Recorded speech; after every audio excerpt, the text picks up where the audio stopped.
Hi guys, welcome back to the channel. I'm Office Bloke Daz. I'm Office Bloke Aidan. Here we are on Sports Edition of the Office Bloke Daz. Baseball today. Getting all these names mixed up now. Yeah, but baseball, yeah. It's baseball season's in full flow. Last night was the Yankees against the Mets. Who won? Pretty sure it was the Yankees. But I didn't watch it. It was on the I saw it advertised. Oh, I tell you what, I did notice last night. I was looking for the you might have shed light on this, and people overseas as well. Let me know what they know. I was looking for the NHL game last night, and I was thinking maybe I'll watch a little bit of it. And it was on at 1 o'clock, and it started at 1 o'clock in the morning, so it was too late for obviously to watch it.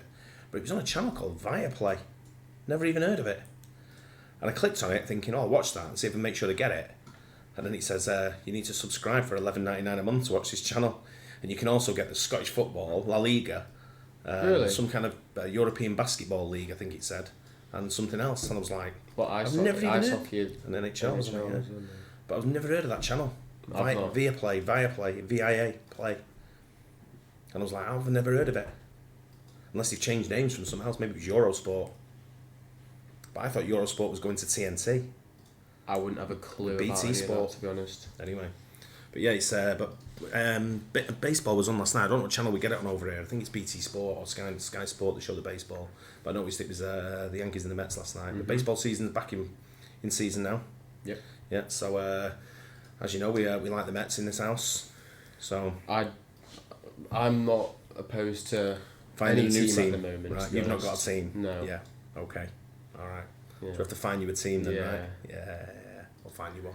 But these are new rules that are saving baseball, and people hate it. So I'm not really gonna. I'm gonna have to learn new. I need to know the rules before. I've got a feeling one of the new rules was this might have been a few years ago now. People are going to say that was ages ago. These are new rules. I've got a feeling the new rules come out where you have a certain amount of time to pitch. Oh really? Yeah, there's like a timer on the pitch. So you've got so previously you could just stand there all day. I don't think you stand there all day. I think they probably move you along a little bit. Same as cricket, they move you along a little bit. You get a couple of warnings. But with baseball, I think they put a timer on it. Let me know if I'm right on that, because I thought I read somewhere that they put a timer on it. Oh, it's interesting.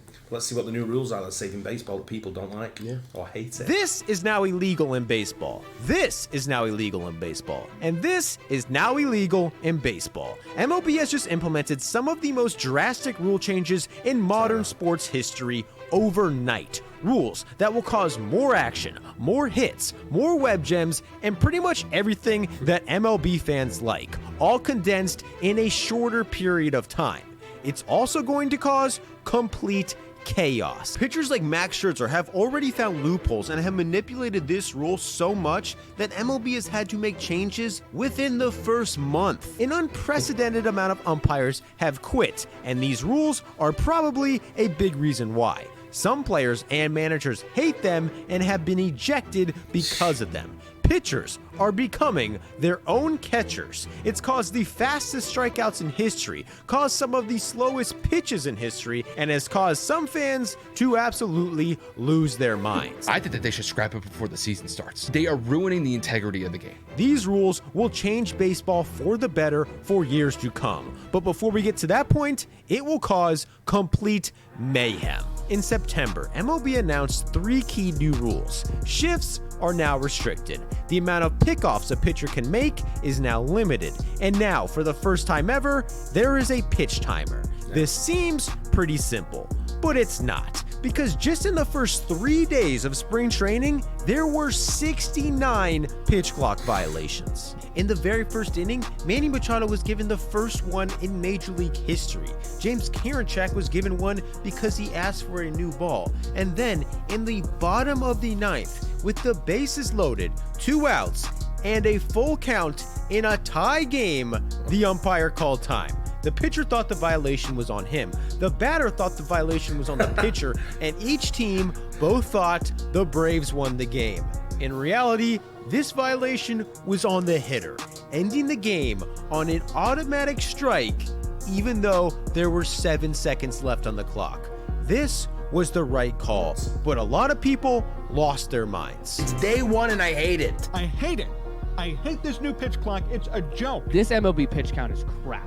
But MLB has been trying to speed up games for over a century. This latest attempt started 8 years ago, which resulted in rules that were so unpopular they don't work because players just ignore them. In 2015, MLB announced a new rule that required every batter to leave 1 foot in the box between pitches. I call that bullshit.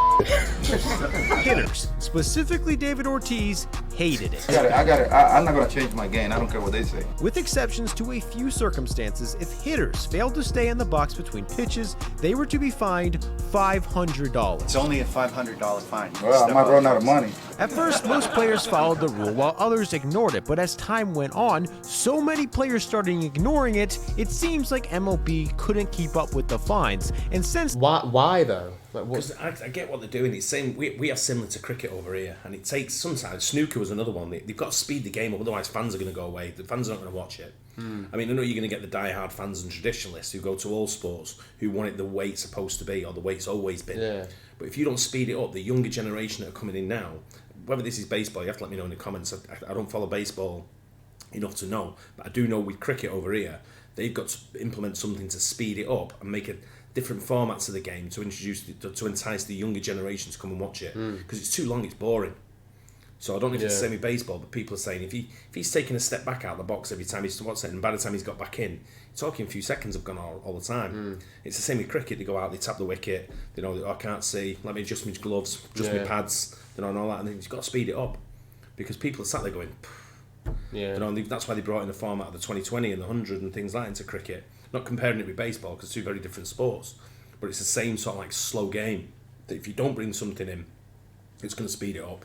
People will start going away and watching faster I feel like sport, if you speed it up, especially with the introduction of things like UFC's coming over the years, which is getting big sort of like a momentum with the younger generation. You know, there's things like that's happening. You know, they're speeding up. You know, they're even trying to speed up snooker, which is boring to watch anyway. You know, they've even got speed chess now, where it's on a timer and boom, go. You know, sort of thing. Yeah. there wasn't really any punishment for stepping out of the box, everyone started doing it again. Despite this rule, time between pitches actually increased by an entire second in 2015, making a problem that people in baseball have been trying to fix for over a century even worse. According to this article written in 1909, the commissioner of baseball started complaining that games were too long all the way back then. The average game length was 1 hour and 45 minutes. In 1925, the American League started requiring teams to send a written report explaining each delay every time a game went over 2 hours. In the 50s, the players started complaining that games were too long. The average game was 2 hours and 20 minutes. Since then, MLB has done almost everything to speed up games. Just since 2015, they put a clock in each stadium requiring each pitcher to stop warming up by the time it gets to 30. Managers now have to challenge plays from the dugouts. They've limited the amount of mound visits, implemented a 3-batter minimum for pitchers, 7-inning doubleheaders, and even placed a ghost runner on second in extra innings. This whole time, MLB wanted to implement a pitch clock, but players refused to agree to it, leading MLB to make a warning. If these rules work and games speed up, good. If not, they will implement a pitch clock whether the players like it or not. And that's exactly what happened. Despite these rules, games actually increased in time pretty much every year, peaking in 2021, where the average game was 23 minutes longer than in 1998, leading MLB to announce starting in 2023, pitchers will now have 15 seconds to throw a pitch with no one on base. With runners on base, they have 20 seconds, and batters must be in the box ready to hit with 8 seconds left on the clock. This seems straightforward. In reality, pitchers like Max Scherzer have already been able to manipulate this rule so much that within a month, MLB has already been forced to change it to stop a loophole that has almost caused a war. Max Scherzer has always pitched quickly, saying the only reason he didn't pitch quicker was because hitters could just call time.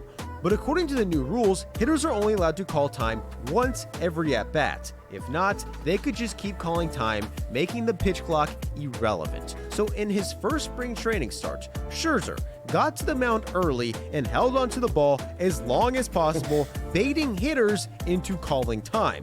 Since batters already used their only timeout, he could just hold onto the ball as long as possible, making them extremely uncomfortable, or throw a pitch the second they got into the box, giving them zero time to react. Scherzer took this to the extreme, once holding onto a ball too long, getting a violation. Another time, throwing a pitch before the batter was even looking, causing a balk. But when done correctly, a pitcher can start their motion the second the batter looks at them, and without the ability to call time, basically, they have no chance. You've never been allowed to pitch while the batter wasn't looking, but thanks to the new Scherzer rule, you can no longer even come set on the mound until the batter is ready in the box. Cade Cavalli was guilty of this earlier in spring. He came set well before Luis Guillermo was paying attention. He then quick pitched him, and the two started cursing each other out. But thanks to the Scherzer rule, this is now illegal. But assuming batters are in the box ready to hit, pitchers are still expected to pitch within 20 seconds with runners on base. This is a problem for pitchers trying to get signs from a catcher who is trying to prevent runners from stealing signs, which can take forever. So this year, for the first time ever, pitchers are becoming their own catchers. Last year, MLB introduced the pitch comp system, which allows catchers to tell pitchers what pitch to throw electronically. But now, to save even more time, they are telling the catcher what pitch they are going to throw. This spring, Max Scherzer and Zach Greinke started this trend, and way more have followed. They no longer have to waste time shaking off pitches. However, this spring, Zach Greinke has shaken off his own pitch multiple times. But players are not the only ones under pressure to adjust, because bat boys' jobs just got a lot harder, and according to MLB, some of them may be getting fired. After this play, Javi Baez was called for a pitch clock violation, but it was actually the bat boy's fault.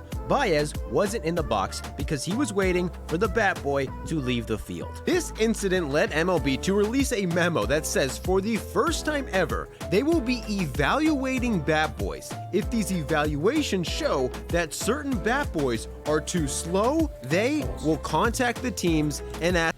They have that in the Premier League over here, where if the ball boy, the ball girl takes too long to deliver the ball back, they tell them to replace them for the next games. Really? Yeah, they give them like a warning, and if it happens to it, then they'll put their own people in there. It's normally like academy players, though, isn't it? It can be. Sometimes it is, yeah. So people are associated with the club, but I think you can write in as well, and as a fan, and get to be a ball boy and stuff like that. But it's I see what they're doing. There's too many rules, isn't there? And people know, and that's what I was saying to you a few weeks ago about watching different things. Messed up. If you know the rules inside out, which some of these players do, they sit there and they study the rules. A lot of players will know majority of the rules, probably 99.9%, but some of them won't know them little finer rules. And then you get the really sort of like nerdy ones that know all the finer rules, and they'll violate them. They'll go like, but the batsman, they know their bat ball or the bat girl wasn't off.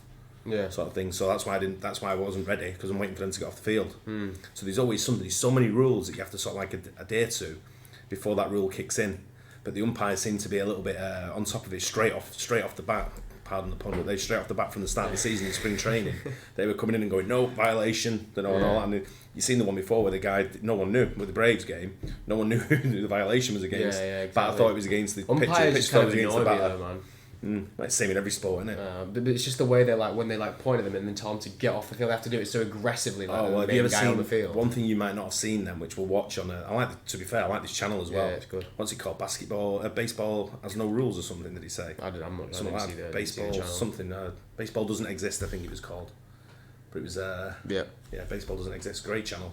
But there's one where the umpire and the manager of the team or the coach of the team come on arguing. Have you ever seen that? And they kick dirt on them. No. Have you not seen it? No. That's like a thing they do. They kick dirt on them from the other side of the running, the base running line. They kick the dirt on them and things like that. And some of them take the base up, throw the hat down at them. Some arguments are great. But what coach arguments are great. Yeah. We'll get on it. Ask them to replace the bat boy. All of a sudden, a slow bat boy is a big deal because it forces clock operators to delay the start of the clock.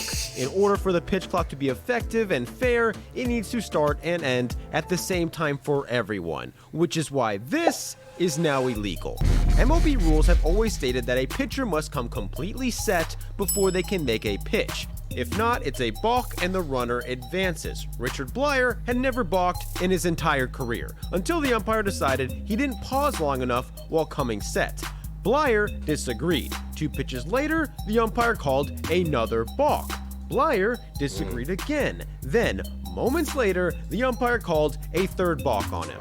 The third balk in 5 pitches, literally balking in a run, which had never happened in MLB history, but starting this year, it could happen a lot more. Blyer has an argument that he did come sets and none of these are balks, but other pitchers have been breaking this rule and getting away for it for years by doing things like this. The pitch clock stops when a pitcher's motion begins, but if you're constantly tapping your toe, it's hard to tell if the motion begins at the first toe tap or the last one, meaning that Kevin Gausman and others can no longer do this. MLB has also outlawed long, excessive motions like this, shutting down a loophole that would theoretically allow a pitcher with a 7-second windup to add 7 seconds to the pitch clock every single pitch. But the biggest loophole teams have found so far has nothing to do with the pitch clock. It has to do with the shift. Although most fans may think the shift is now banned, teams are legally still doing this. MLB has limited the shift by requiring all infielders to play on the dirt. It also forces 2 infielders to play on each side of the bag. This prevents defensive positions like this, which greatly limit the effectiveness of left-handed pull hitters. But earlier in spring, the Red Sox did this, but since they moved their left fielder into shallow right instead of an infielder, it is technically legal. The amount of shifts being used in MLB has increased by 858.3% in the last 9 years alone. Last season, a shift was used 34% of the time. Advanced data and analytics means pretty much every team has a perfect formula to position players in a way that makes hitting as hard as possible. For these teams, it's awesome. For hitters and for fans, it sucks because it means less hits and less action. But because of this new rule, this is now illegal. Yes, this strikeout was nullified because the Twins' second baseman was standing here. This seems nitpicky, but for MLB, it will pay off. Not only does less shifting mean more offense, it means better defense. Infielders are now required to cover more ground, make more diving plays, and can't rely on being placed in the perfect position every time. But this is not the only area that you can expect more action this year. In 1980, Rickey Henderson led the league with 100 stolen bases. The top 2 base stealers last year had 76 combined. Teams don't want their players to steal anymore because they are worried about injuries, and according to the analytics, the risk of getting out isn't worth the benefit of being safe. But now, that might change. According to the new rules, pitchers are now only allowed to pick off 3 times per plate appearance. If the third pickoff fails, the runner gets to advance automatically. This rule is necessary to avoid pitchers from resetting the clock whenever they want just by attempting a pickoff. But it also makes stealing a lot easier. MLB has also increased the size of the bases. This makes them safer and also decreases the distance between bases, making stealing even easier. And to MLB's wishes, stolen bases are already up 50% this spring training. These new rules will help almost every aspect of the game that fans love to watch. We know this because, believe it or not, baseball has had all these rules for years. In the minors and independent leagues, players are fighting to make the majors, while MLB basically uses their rules as a science experiment. They've experimented with things as crazy as moving the mound back an entire 2 feet, banning mound visits altogether, a robot umpire, and even allowing players to steal first base. MLB puts these rules in place, then studies the effects. All of the new rules that we'll have in the majors in 2023 have been in the minors, sometimes for years. With bigger bases and limited pickoffs, minor league teams were 10% more likely to be safe on a steal and stole more than twice as frequently as major league teams, meaning that in all likelihood, there will be more steals in MLB this year than in decades. Banning the shift in the minors made the amount of outs made on pulled line drives drop 4%, even though the amount of shifting before the ban was significantly lower than the majors. Meaning, this year in the majors, there will almost certainly be an increase in hits and offense.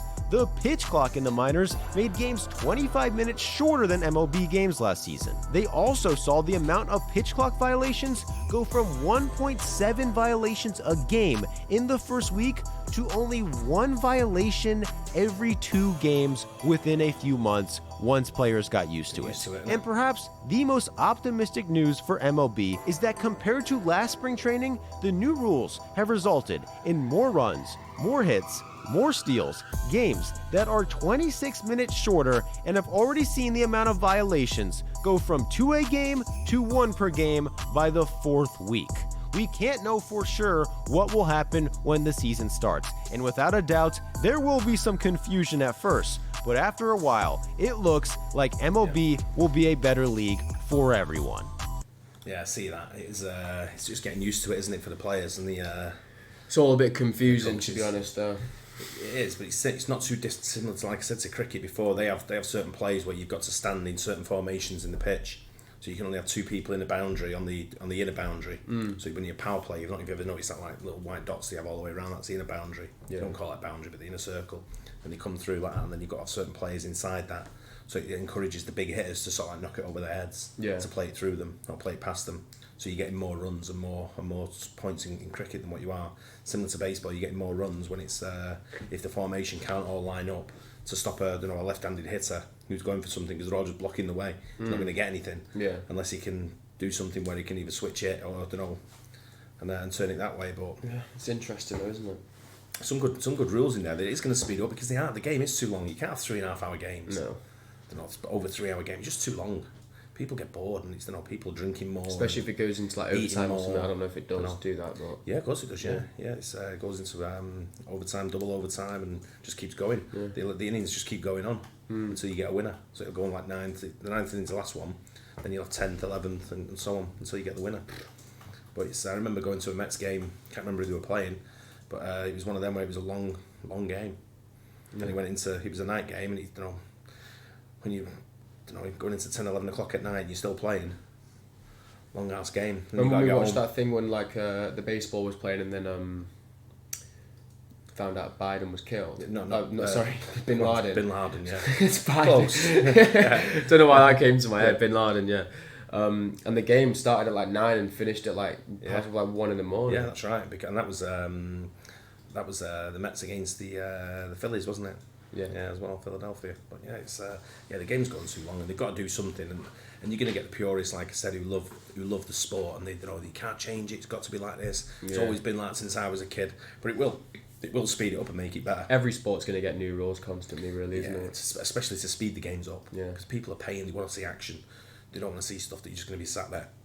Like snooker, you could be watching snooker if everyone keeps playing safe, you could watch it for hours. And you're like, pot something, do something, waiting for a mistake.